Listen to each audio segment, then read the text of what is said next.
ఈ పరిశుద్ధ గ్రంథంలో లేని సంగతి అంటూ ఏది లేదండి. ఎందుకని చెప్తున్నానంటే ఇది ఒక పరిపూర్ణ గ్రంథమని దేవుడు వ్రాయించి పెట్టాడు.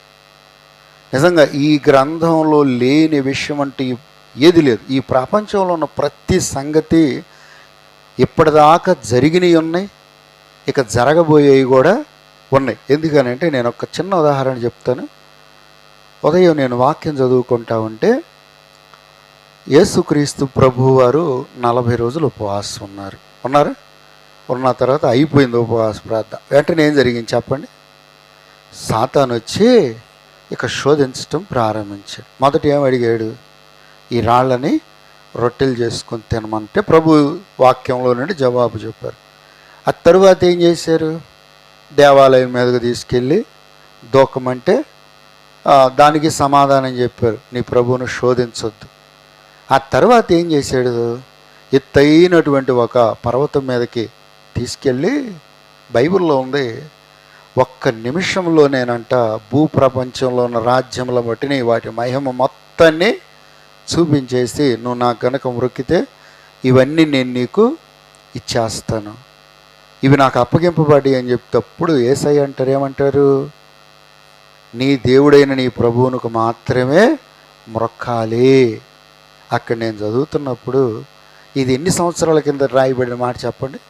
2000 సంవత్సరాల క్రిందట సుమారుగా వ్రాయబడిన మాటలు. ఏముంది అక్కడ? ఒక్క నిమిషంలోనే సాతాను ఏం చేశాడంటే ప్రపంచం మొత్తాన్ని చూపించాడు. ఇప్పుడు జరుగుతుంది అదే.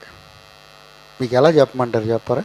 ఇప్పుడు మీడియా వచ్చిందే, చెప్పి వినడు. మీడియాలో యూట్యూబ్ అనేది ఒకటి ఉంది. ఆ యూట్యూబ్లో షార్ట్స్ అనేవి కొన్ని ఉన్నాయి. నిజంగా దేవుడు బయలుపరిచే విషయాలు చూడండి. షార్ట్స్ అంటే ఏంటంటే చిన్న క్లిప్పులు ఉంటాయి. అది ఖచ్చితంగా 1 నిమిషం చేస్తేనే యూట్యూబ్ తీసుకునేది. 1 నిమిషం కంటే మనం ఎక్కువ చెప్పామనుకో తీసుకోదు యూట్యూబ్. దాన్ని ఏమంటారంటే షార్ట్. అంటే 60 సెకండ్లు. చెప్పే మాటేనండి. సాతాను ఏం చేశాడు చెప్పండి? 1 నిమిషంలోనే భూప్రపంచం మొత్తాన్ని చూపించాడు. అట్లనే ఇప్పుడు జరుగుతుంది ఏంటంటే ఆ యూట్యూబ్లో ఉన్న షార్ట్స్లో 1 నిమిషంలోని విషయం మొత్తం చెప్పేస్తారు. నిజం. అంటే చూడండి, భవిష్యత్తులో ఈ రాబోతున్న సాతాను ద్వారా, అంటే ఆ యూట్యూబ్లో ఉన్న షార్ట్స్ అన్నీ ఎవరి? సాతానుగాడి సృష్టి అన్నమాట.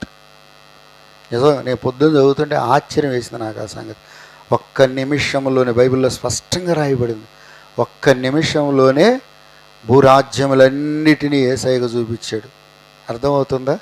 ఈరోజు మనుషులకు కూడా 1 నిమిషంలోనే అర్థమవుతుందా?